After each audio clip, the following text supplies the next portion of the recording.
Maybe mocking high school kids whose classmates were just murdered, not the greatest idea. Fox News host Laura Ingraham, well, she learned that lesson the hard way when advertisers started bailing after she went after David Hogg. Then a huge development in the Mangano corruption trial after wiretaps of the star witness are played in court. Our Dominic Carter, he's been in the courtroom ever since this trial started, and he joins us with an inside look at what's been going on. Also, we visit Broadway for a review of the new Jimmy Buffett musical, Escape to Margaritaville. Legendary critic John Simon, famous for being picky, and he picked apart this one. Evening, everybody, and welcome to RFL. I'm Richard French. Thanks a lot for joining us. A little bit of everything tonight. But we begin this evening with a he said, she said. Fox News host Laura Ingraham versus Stoneman Douglas high school student David Hogg. He one of the leaders of the gun control movement that has been taking off across this country. Now, this all started when Hogg didn't get accepted to some colleges, and he commented on it. Hogg saying, quote, "If colleges want to support us, great. If they don't, it doesn't matter. We're still going to change the world." Well, Ingraham took to Twitter and sent out the following. David Hogg rejected by 4 colleges to which he applied and whines about, dinged by UCLA with a 4.1 GPA, totally predictable given acceptance rates. Soon after, Hogg tweeted out a list of Ingram's top advertisers, and it worked. Several of them, a bunch if you look there, and big names, they bailed from the show. Well, after that, Ingraham tweeted this out, quote, "Any student should be proud of a 4.2 GPA, including David Hogg.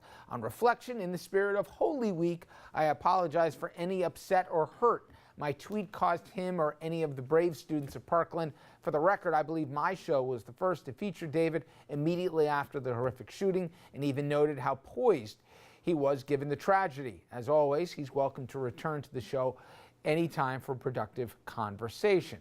Hogg, though unmoved, here's his response on Twitter, of course. "I 100% agree. An apology in an effort just to save your advertisers is not enough. I will only accept your apology only if you denounce the way your network has treated my friends and I in this fight. It's time to love thy neighbor, not mudsling at children." And I don't see that happening anytime soon. Now, you have the folks at Fox, then you have the Alex Jones of InfoWars. He takes it to a whole new level. Here he is comparing the high school kids to the Hitler Youth. And I warn you, this disturbing. Authoritarianism is always about youth marches. Here we go. Meine Zeit verwendet habe im Dienste meines Volkes. Gib du jetzt eine Stimme ab, wenn ja, dass ich gearbeitet habe, Jahren für dich eingesetzt habe, dass ich anständig meine Zeit, du jetzt eine Stimme ab, höre mich ein, so wie ich für dich eingesetzt bin.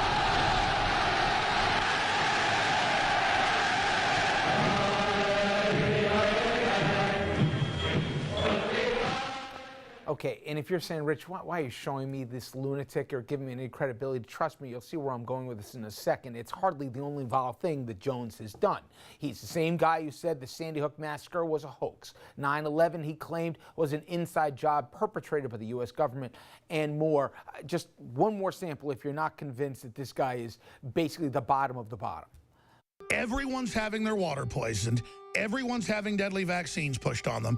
Everyone is having weaponized television aimed at them. Pizzagate is real. Sandy Hook is a synthetic, completely fake. Vegas is as phony as a $3 bill or as Obama's birth certificate. The attacks in Orlando were a false flag terror attack. That's what a false flag is, and we've never had one so open and shut as Oklahoma City. I am the person that popularized the term false flag. Radical Islam is being funded and protected by our government.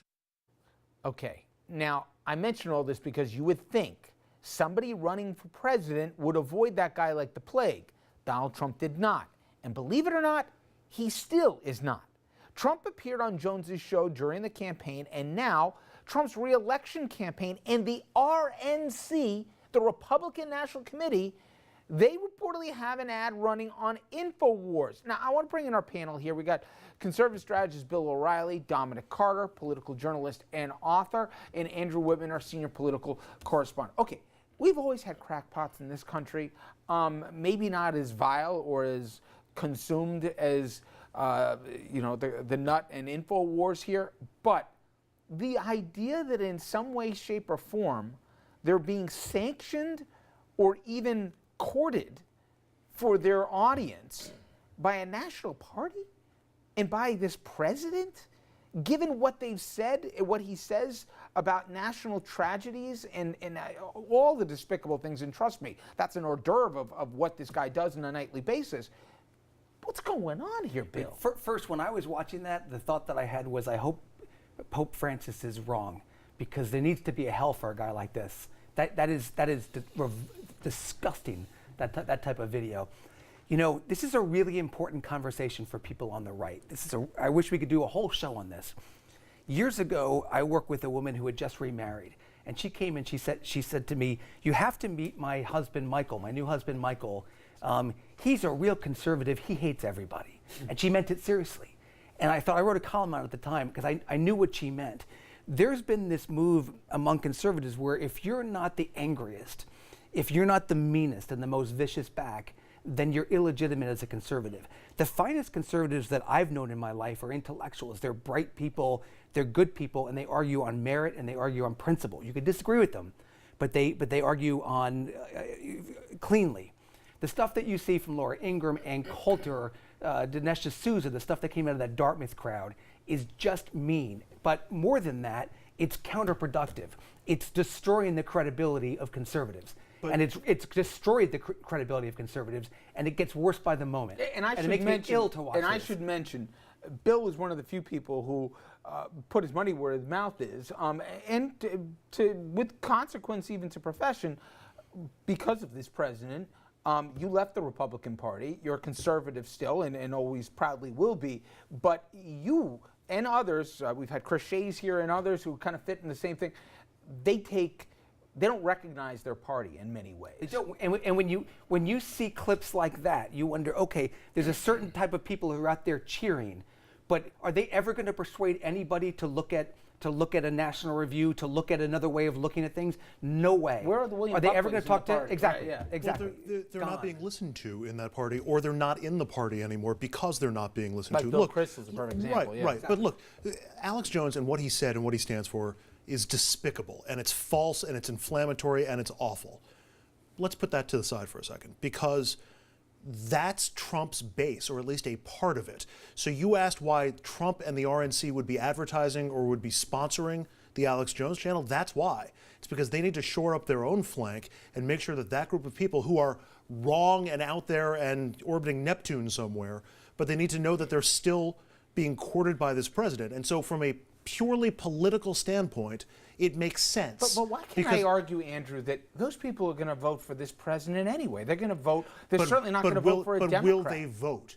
Will they actually show up? Will they vote in the midterms when the president's not on the ballot? It's not just with, they support him. Right, but the consequence to this is he'll always have his 30-something%, okay?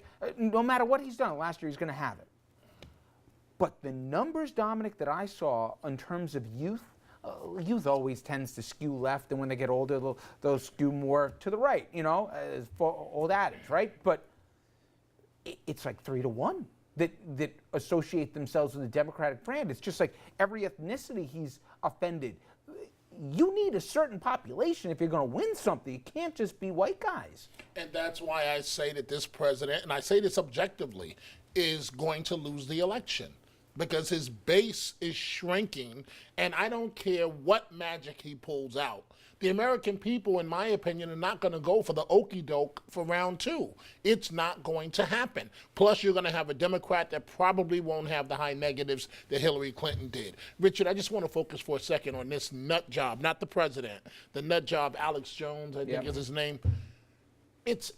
We've been headed down this road for a while. It's called fake your way to the top.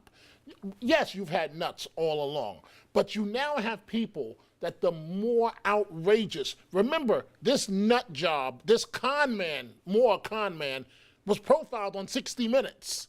So he was rewarded for all of the outrageous things he said about the kids in Sandy Hook. This is a guy, so we've come to a day where, and Andrew, and you've talked about this a lot, the media, you're not objective. You're good media if you agree with what I say. And that's why we see Trump pumping this guy up. And he will continue to do so.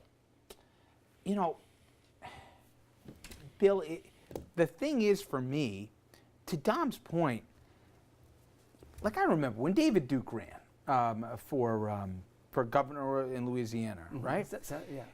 He lost, but we were shocked by wow. But nobody wanted to be associated with him once that became public. To me, Alex Jones is in a world of his own. But some of the language that I repeatedly hear on Fox and Friends, it's not just Laura Ingraham doing it. She did it by name about this kid. But what other people are saying about the kids, you can agree and disagree and have a legitimate point on both sides about where we believe the Second Amendment should start and end in this country. And everybody not only has the right to do that, but it's a healthy conversation. But to go after the kids? Right. And maybe that offends me from my PR side, my professional Right, side also. just bad politics, you're bad trying to speak to messaging. people. You're trying to convert people that are convertible, and there's no way that this is the way to do it. When David Duke was running, I remember a bunch of us in New York wanted to go down there, and apparently Republicans from around the country were looking to go down there to support his opponent and to knock it out because they realized what a hit the brand would be if you had a Klansman it's Roy running Moore right. redo, right? I mean, it was the same thing. You guys were like, are we crazy? And I remember you saying, what are we doing? This isn't just about keeping a seat in Alabama. Now every Republican's going to have to answer the question of Roy Moore. And at the time with Duke, the Louisiana Republican Party put out a notice throughout the GOPs around the country saying, don't come, we need to beat this guy ourselves. Don't come because then it'll be the outsiders coming in. I mean, everybody was working together to stop this. And now these are the people that are being pushed forward to light that base up. And I think at a and we're gonna great pay price. a price I for will it. say, it gives you some idea of the damage that they think that these kids are doing to the gun argument, that they're going to attack them by name, they're going to attack To them your individually. excellent point, because you see what happened with those advertisers. It took one tweet from this kid, from one kid, and all of a sudden they pulled, and she, who never capitulates or apologizes, for good or for bad, immediately, in the same news cycle, all of a sudden tried to bring out the Holy Week and throw a mea culpa. I do think he should take her apology. I think apologies are foreign, few, in the country. Take it when you can get it, but that's his choice. Yes, his choice. yes, He's it 17. is. He can do what he wants. Listen, I was in D.C. and I saw it firsthand here. Underestimate these kids at your own peril here. And obviously it wasn't just in our nation's capital. All right, coming up next, wiretaps, cash in brown bags, huge names in politics, no-show jobs, low-show jobs. Well, the Mangano corruption trial just about has it all. Dom, he's had a front row seat. He's going to tell us what's been going on in Long Island.